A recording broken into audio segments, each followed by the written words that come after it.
तो ये अपनी बेटी के मांग उजाड़ के सुकून मिल रहा होगा। पंडित जी शादी कराते हैं, उनको झोला भर भर कर दे दीजिए, फिर भी उनको सुकून नहीं मिलता है। आपस में ही लड़ रहे हैं, आपस में ही लड़ रहे हैं। हम आपको मार रहे हैं, आप हमको मार रहे हैं, हम आपकी जाति खंगालने में लगे हैं, आप मेरी जाति खंगालने में लगे हैं। एक है बकवास कर देने से हिंदू बचाओ, देश को हिंदुत्व बनाओ, गेरुआ वस्त्र पहन लेने से कोई हिंदू नहीं है।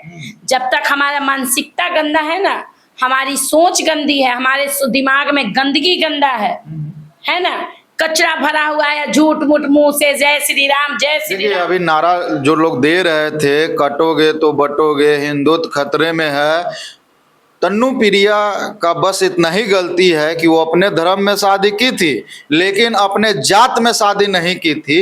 ये जात बनाने वाले लोग आज खतरे में, आज हम कह रहे हैं कि वो लोग खतरे में हैं। प्यार कभी रुकेगा नहीं, प्यार तो लोग करते हैं, बरसों से करते हुए आ रहे हैं और करेंगे भी। तो उन लोग को क्या कहिएगा जो बोलते हैं हिंदू खतरे में है, कटोगे तो बटोगे? आज ये क्या किया गलती है? हिंदू का मतलब क्या है?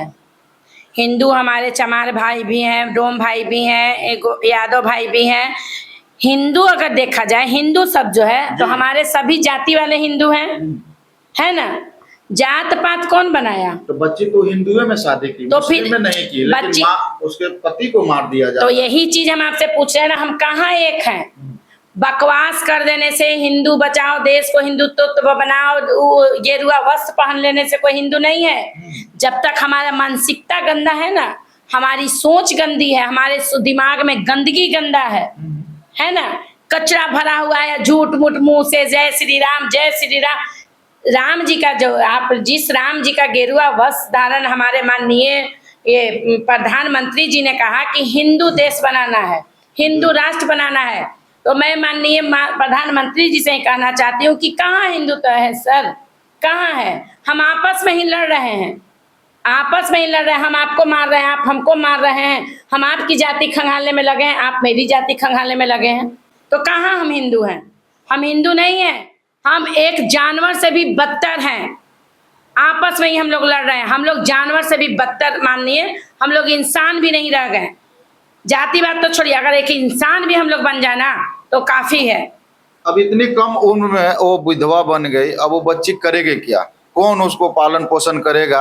और जो पंडित जी मार के जेल में बोलते हैं सुकून की नींद में हम सो रहे हैं, मेरा काम था हम कर दिए। सुकून नहीं है, पता तो अब उनको अब चलेगा,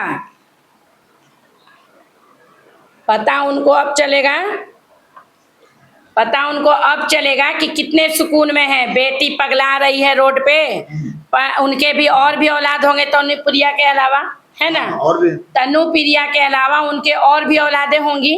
तो पंडित जी हम ये बता दें कि अगर आपको ये लग रहा है कि आप सुकून में हैं अपनी बच्ची को मार के, तो आपने एक बच्ची का घर उजाड़ा, उसको आप डायरेक्ट बच्ची को मार देते ना, तो हो सकता है आपका नाक जो है ना, नाक जो कहते हैं ना, इज्जत चला गया। और सबसे बड़का इज्जत का दुहाई वही देता है जो मतलब सबसे घटिया होता है, समझे? इज्जत का दुहाई वही देता है। अरे भाई, आज आप एक बच्ची को नीचा दिखाने के लिए, उसकी जाति को नीचा दिखाने के लिए आप आज सोचिए पंडित जी, आपने कितनों की जिंदगी उजाड़ी है। सिर्फ आपने तनु प्रिया की जिंदगी नहीं उजाड़ी, आपने अपनी पत्नी की जिंदगी उजाड़ी, अपने अगर औलाद होगा, बेटा होगा, आपने उसकी जिंदगी उजाड़ी। जाके पूछिए अगल बगल समाज वालों से कि वो लोग आपका कितना घर चला रहे हैं, पूछिए जाके। ये कह देंगे कि हम ये काम कर दिए, हमको सुकून मिला है। अरे आज तक किसी इंसान को सुकून नहीं मिला है पंडित जी। आप लोग को तो क्या बोलते हैं उसको, जो पंडित जी शादी कराते हैं उनको झोला भर भर कर दे दीजिए, फिर भी उनको सुकून नहीं मिलता है। तो ये अपनी बेटी के मांग उजाड़ के सुकून मिल रहा होगा? ईगो जब तक नहीं कहे, ईगो हम हैं तो हम हैं, और जब तक अहम रहेगा ना सर, हिंदुत्व हमारे राज्य से खत्म कभी नहीं आएगा। हमारा ये देश कभी हिंदू राष्ट्र बन ही नहीं सकता है। क्या यही अहम और ईगो की जो बात की है, तो 90 के पहले भी लोग ये लोग करते थे, आज फिर भी कर रहे हैं। सही जवाब सवाल आपका है। प्यार कब कौन नहीं करता था? राजा महाराजा अदर जाति के लड़की को उठा कर ले आते थे, जीत कर ले आते थे, उनको अच्छे तरीके से पत्नी बना कर रखते थे। हमारे राजा को अगर गए कहीं देश में तो कोई लड़की पसंद आ गई, चाहे वो जो लो कास्ट की ही हो, उसको लाके प्रेमिका राम उस रानी को एक कष्ट नहीं होना चाहिए जिसको वो पसंद करके लाए। तो हम क्या वो सारी रानियां उनकी जाति की होती थी? अगर इतिहास पढ़ा जाए, अलग बातें नहीं इतिहास में होगा या इतिहास पढ़ा भी जाए, क्या हर जाति जाकर पूछिए उनके क्या तो ऐसी लोग कोई भील की थी, कोई कुछ की थी, कोई आदिवासी थी। हम भी हिस्ट्री पढ़े हैं तो, लेकिन पहले भी हमको नहीं लगता है इतना जातिवाद था जितना अभी है।